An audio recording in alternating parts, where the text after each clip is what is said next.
佢話留晒台喎，嗰張啊唔坐得，嗰張啊唔坐得，嗰張啊唔坐得。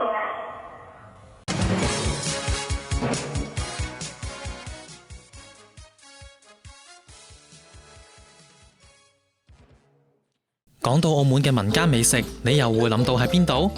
喺本澳多個市政街市都設有熟食中心，有啲係主打價廉物美，有啲就係主打多元菜系同埋風景宜人嘅用餐環境。講緊嘅係位於沙梨頭街市嘅沙梨頭美食廣場。最近我哋澳門廣場就有個聽眾反映，喺嗰度用餐嘅時候發生咗一個小插曲。咁我哋咧就講下咧，就係嗰日投票日嚟嘅，晚上啦6點零至7點零，咁我哋一家6口去食飯，上水上街市，咁啦去到佢話留晒台喎，嗰張啊唔坐得，嗰張啊唔坐得，嗰張啊唔坐得，但係冇人坐喎，我就係想了解下係咪真係可以留台？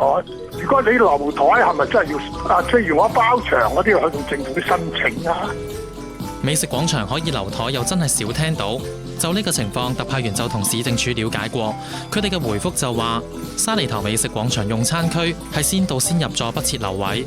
經了解，事件主要係發生2台客人對於先後入座產生嘅誤會。當日嗰張台有個家團先入座，並已放置餐具等上菜，期間因為去買其他嘅嘢食而暫時離座，同時又出現另一消費者想坐同一嘅位置，所以在場嘅清潔工友出於善意提醒，並且即時協助後來者使用其他嘅餐桌用餐。原來係一場誤會。不過啱啱提到嘅留台服務，又可唔可以考慮增加下呢？應該唔得㗎啦。點解嘅？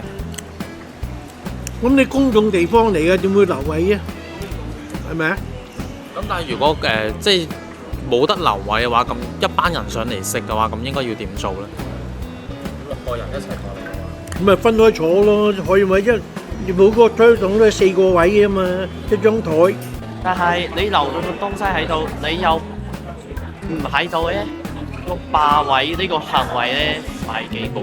有啲人嚟嘅時候咧，睇到個位冇人喺度，但係有東西，佢哋都唔知你個位有幾多人坐，所以可能咧會出現即係嗰個人擺咗嘢喺度，就帶個人唔喺度，跟住你哋又坐咗落去咁。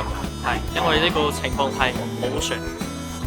係啊，有預約會訂，咁咪可以保持個客人有冇貨源啊、食物質素啊、準唔準時啊，亦都可以多元化啲啊嘛。留台就可以有呢啲好處咯。一般預留你唔好提前太多咯，即係人哋話6點到，咁你可能提前10分鐘、5分鐘多人留咯，咁就唔會話霸佔咗咯。我都係嚟食海鮮，年青人口味嘅嘢少啲咯。有啊。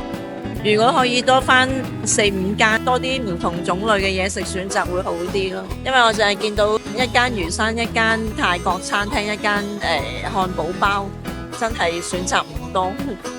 市政署亦都提到，沙梨頭美食廣場環境宜人，而且可以眺望內港嘅景色，深受居民同埋消費者嘅喜愛。署方已提醒管理公司，喺用膳高峰嘅時間加派人手協調用餐秩序。市政署將會協同商戶同埋管理公司，持續優化各街市熟食中心同埋美食廣場，為居民提供更舒適同埋優質嘅用餐環境同埋服務體驗。最近台山街市亦都提出活化嘅計劃，當中會引入熟食中心，並新增7個輕食攤位。要點樣先可以吸引更多嘅居民光顧呢？歡迎大家打嚟澳門廣場講下。睇完片之後，記得訂閱頻道、留言同 share 我哋嘅片出去啊！